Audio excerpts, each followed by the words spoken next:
Hello guys. അപ്പോൾ ഞാനിന്ന് വന്നിരിക്കുന്നത്, ഞാൻ നാളെ പണ്ട് പറഞ്ഞായിരുന്നു ഒരു വീഡിയോയിൽ കൊച്ചിയിൽ ഞാൻ എങ്ങനെ എത്തിയെന്നും കൊച്ചി എന്നെ എത്രത്തോളം മാറ്റിയെന്നും അതിനെക്കുറിച്ചുള്ള ഡീറ്റെയിൽ ആയിട്ടുള്ള ഒരു വീഡിയോ ആണിത്. അപ്പോൾ വേണ്ടവർക്ക് കണ്ടിരിക്കാം, വേണ്ടാത്തവർക്ക് സ്കിപ്പ് ചെയ്ത് പോവാം. അപ്പോൾ ഞാൻ കൊച്ചിയിലെത്തുന്നത് ഒരു പ്രത്യേക സാഹചര്യത്തിലാണ്.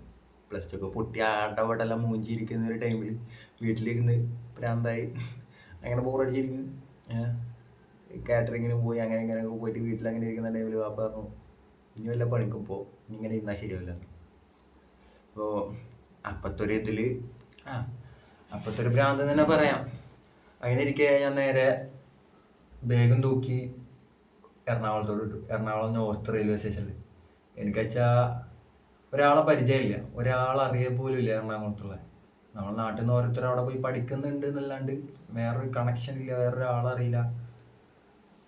റൂമും കാര്യങ്ങളൊന്നും ആരതും താമസിക്കാനൊന്നും കിട്ടുന്നില്ല. അപ്പം അങ്ങനെ ഇരിക്കുക ഞാനങ്ങനെ റെയിൽവേ സ്റ്റേഷനിലെത്തി. നമുക്ക് ജോലി അന്വേഷിക്കണമല്ലോ. അങ്ങനെ ജോലി അന്വേഷിച്ച് ഞാൻ ഏകദേശം 3 ദിവസത്തോളം ഞാൻ 3-4 ദിവസത്തോളം ഞാൻ റെയിൽവേ സ്റ്റേഷനിൽ ഇരുന്നിട്ടുണ്ട്. കയ്യിൽ വേറെ 2000 റുപ്യ മാത്രമായിട്ടാണ് ഞാൻ ഇവിടുന്ന് കയറുന്നത്. 2000 ചില്ലറ 300 റുപ്യ എത്ര ഇട്ടുള്ളൂ, 2300 റുപ്യൻ്റെ കയ്യിലുണ്ടായിരുന്നുള്ളൂ. അതൊക്കെ നല്ല ഓർമ്മയുണ്ട്. ഈ 2300 റുപ്യ വെച്ച് ഞാൻ എറണാകുളത്ത് കയറി. അവിടെ റെയിൽവേ സ്റ്റേഷനിൽ നിന്ന് 3-4 ദിവസത്തോളം ഞാൻ നിന്ന്. അതിൽ ഓരോ ദിവസം എൻ്റെ വീട്ടിൽ നിന്ന് വിളിക്കും, ജോലി ആയില്ല, ജോലി സെറ്റായില്ല. ഞാൻ പറഞ്ഞു ജോലിക്ക് കയറിയിട്ടുണ്ട്, ഞാൻ വിളിക്കാമെന്ന് പറയും. ഇത് വീട്ടുകാർക്ക് അറിയാൻ പാടില്ല. അങ്ങനെ ഒരു ദിവസം ഒരു ഉഴുന്നുവടയും ഒരു ചായ മാത്രം കുടിച്ചിട്ട് അങ്ങനെ ഒരു ദിവസം തള്ളി നിൽക്കും. അങ്ങനെ 2 ദിവസം ഞാൻ കുളിച്ചിട്ടുണ്ടായിരുന്നില്ല. 2 ദിവസം ഞാൻ കുളിച്ചിട്ടുണ്ടായിരുന്നില്ല. അങ്ങനെ ഞാൻ അവിടെ റെയിൽവേ സ്റ്റേഷനിൽ ഇരിക്കണതിൻ്റെ ഇടയിൽ ജോലി അന്വേഷിക്കുന്നുമുണ്ട്. ഇതിനിടയ്ക്ക് ബാഗ് അവിടെ വെച്ചിട്ട് ഞാൻ പുറത്ത് പോയി ഓരോ കടകൾ ഞാൻ ചോദിക്കും. അപ്പോൾ അങ്ങനെ ഇരിക്കാൻ അവിടുന്ന് ഞാൻ ഒരുത്തനെ പരിചയപ്പെട്ടു റെയിൽവേ സ്റ്റേഷനിൽ. അങ്ങനെ ചെറുക്കനെ പരിചയപ്പെട്ട് ചെക്കൻ്റെയൊക്കെ ബാഗൊക്കെ കൊടുത്ത്, എന്തിൻ്റെ ഉറപ്പിലെ ബാഗ് കൊടുത്ത് വെച്ചാൽ വിശ്വാസത്തിൻ്റെ പുറത്ത്. നമ്മളേറ്റവും വേണ്ടൊരു കാര്യം വന്നു കഴിഞ്ഞാൽ മനുഷ്യന്മാർ തമ്മിലുള്ള വിശ്വാസം, അതാണല്ലോ. അതിൻ്റെ പുറത്ത് ഞാൻ അവനക്ക് ബാഗ് കൊടുത്ത് എല്ലാം കൊടുത്ത് ഞാൻ കുളിച്ച് ഫ്രഷായി വന്ന് അവനെ കണ്ടു. ഓക്കെ, കൈയൊക്കെ തന്നവൻ പോയി. ഇവിടുന്ന് ഇറങ്ങിയിട്ട് 3-ാമത്തെ ദിവസമാണ് ഞാൻ കുളിക്കുന്നത്, അതായത് അവിടുത്തെ 2-ാമത്തെ ദിവസം. അങ്ങനെ കുളിയൊക്കെ കഴിഞ്ഞ് പിന്നെ ഇങ്ങനെ ജോലി നോക്കി. അങ്ങനെ എനിക്ക് കാക്കനാട് ഒരു കഫേയിൽ ജോലി കിട്ടി. കഫേയിൽ ജോലി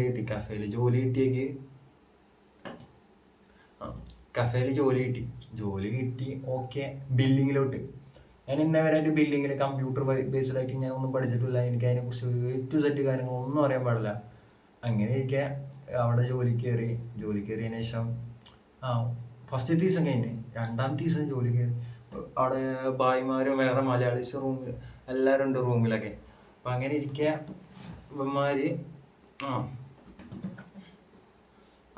ഇവന്മാർ റൂമിൽ വന്ന് ഫുള്ള് സിഗരറ്റ്, കഞ്ചാവ്, ഹാൻസ്, ഉള്ള MDMA ഉള്ള എല്ലാ അലമ്പും ഉണ്ടായിരുന്നു. മറ്റേ സിറിഞ്ചൊക്കെ ഉണ്ടല്ലോ, സിറിഞ്ച്, ആ സാധനമൊക്കെ ഉണ്ടായിരുന്നു. നമുക്കിതിൻ്റെ പേരൊന്നും അറിയാൻ പാടില്ല. അപ്പം അങ്ങനെ കുറേ സാധനങ്ങളുണ്ട്. കല്ല് മുള്ള പറയുന്ന മാതിരി ഉള്ള എല്ലാ കുന്ത്രാണ്ടങ്ങളും ഉണ്ട്. ഇങ്ങനെ ഇരിക്കാൻ ഇതൊക്കെ കണ്ടിട്ട് ഇക്കാകെ ഭ്രാന്താവലെടുത്തി. കാരണം എൻ്റെ ജീവിതത്തിൽ ഞാൻ ഇന്ന് വരെയായിട്ട് ഒരു സിഗരറ്റ് പോലും വലിച്ചിട്ടില്ല. അങ്ങനത്തെ ഞാൻ ഇതിൻ്റെ ഉള്ളിൽ കയറിപ്പെട്ട്. അങ്ങനെ കയറിപ്പെട്ടിരിക്കുക. എനിക്ക് അവിടെ നിൽക്കാൻ പറ്റുന്നില്ല. കാരണം ഇത്ര ഇപ്പം എനിക്കറിയാവുന്നവരാണെങ്കിൽ പോലും സിഗരറ്റ് വലിക്കും, കള്ളും കുടിക്കും, അങ്ങനത്തെമാരുണ്ട് കൂട്ടുകാരന്മാരായിട്ട്. പക്ഷെ ഈ വലിയ ഇതിൻ്റെ അഡിക്ഷനായിട്ട് അങ്ങനെ ഒരു ടീമിന് എനിക്കില്ല, കമ്പനിക്കാരായിട്ടില്ല. അപ്പോൾ ഇവന്മാരിത് ഭയങ്കരമായിട്ടുള്ള ഗോൾഡും കഞ്ചാവും സിറിഞ്ചും മറ്റേതും മയക്കുമരുന്നുള്ള എല്ലാ അലമ്പും ഉണ്ടായിരുന്നു. എനിക്ക് അവിടെ നിൽക്കാൻ പറ്റാത്തൊരവസ്ഥയാക്കി ഞാൻ അവിടുന്ന് നേരെ വീണ്ടും റെയിൽവേ സ്റ്റേഷനിലോട്ട് വന്ന് റെയിൽവേ സ്റ്റേഷനിൽ നിന്ന് അവിടെ നിന്നിങ്ങനെ റീലിങ്ങനെ സ്ക്രോൾ ചെയ്യായിരുന്നു. വല്ല ജോബ് വേക്കൻസി അങ്ങനെ എന്തെങ്കിലുമൊക്കെ ഉണ്ടോ എഴുതിയിട്ട്. അങ്ങനെ നോക്കുമ്പോൾ എനിക്ക് ഇവിടെ പനങ്ങാട് മാടവന അവിടെ ഇങ്ങനെ ജോലി കിട്ടി. റീല് നോക്കിയിട്ട് അങ്ങനെ കിട്ടിയ കയറി ചെന്ന് ജോലിക്കൊക്കെ കയറി നോക്കിയപ്പോൾ എന്നോട് പറഞ്ഞ് ക്ലീനറായിട്ടാണ്. നമുക്ക് സന്തോഷമുള്ളൂ, കാരണം നമ്മൾ അത്രയും പെട്ട് നിൽക്കുന്ന ടൈമാണ്. ഇത് തൊണ്ടയിൽ പുണ്ണുണ്ട് കേട്ടോ, വേറെ ഒന്നുമല്ല. അതാണ് ഭയങ്കര സംസാരിക്കാൻ ഭയങ്കര ബുദ്ധിമുട്ടുണ്ട്. അപ്പോൾ നമ്മളങ്ങനെ പെട്ട് നിൽക്കുന്ന ടൈമാണ്. കാരണം പറഞ്ഞു കഴിഞ്ഞാൽ നമ്മളെപ്പോഴും വീട്ടുകാരെ കൂടി ഞാൻ ജോലിക്ക് കയറി പണിയിലാണ് എന്നാണ്.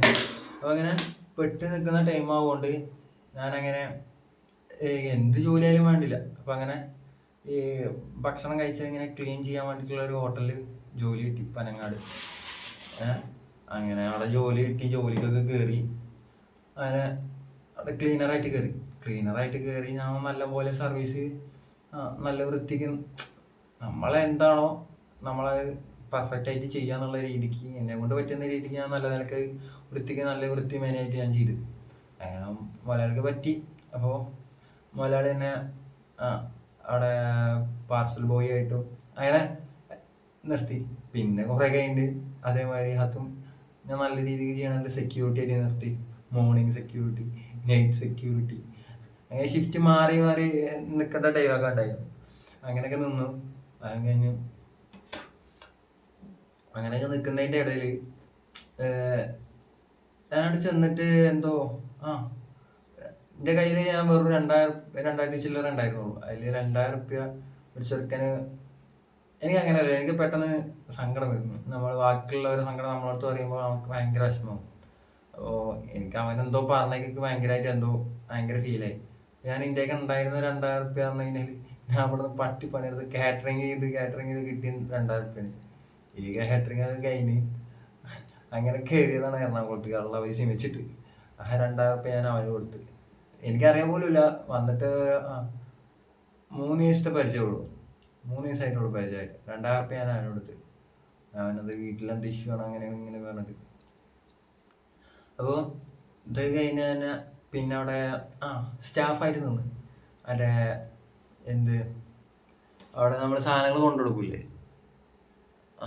സർവീസ് സ്റ്റാഫായിട്ട് നിന്നിട്ട് അവിടെ വരുന്ന കസ്റ്റമറൊക്കെ ഭയങ്കര കമ്പനിയായി.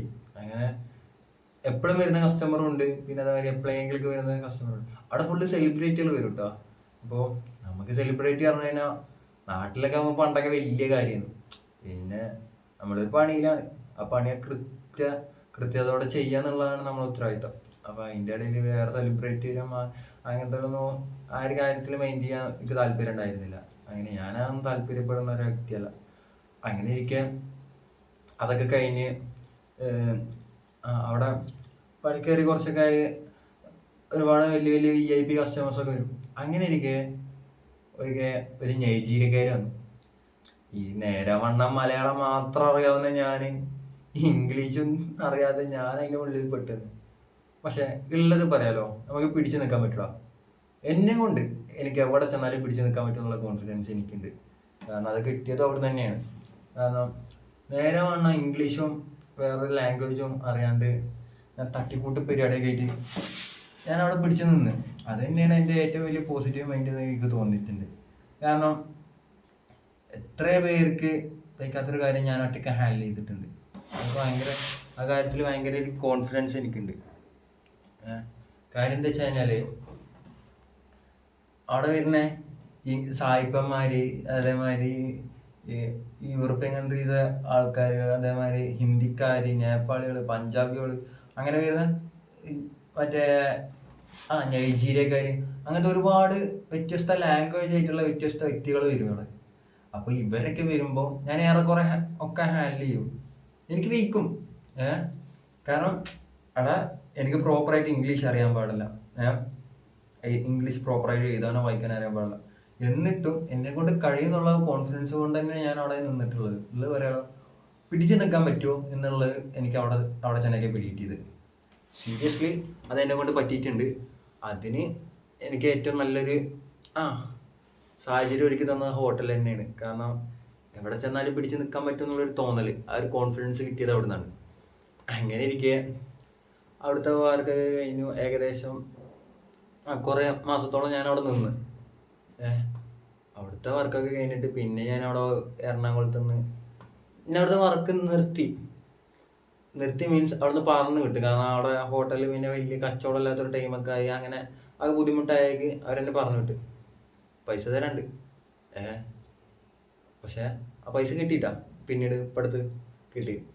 അപ്പോൾ അവിടുന്ന് എന്നെ പറഞ്ഞു വിട്ട് അങ്ങനെ പറഞ്ഞു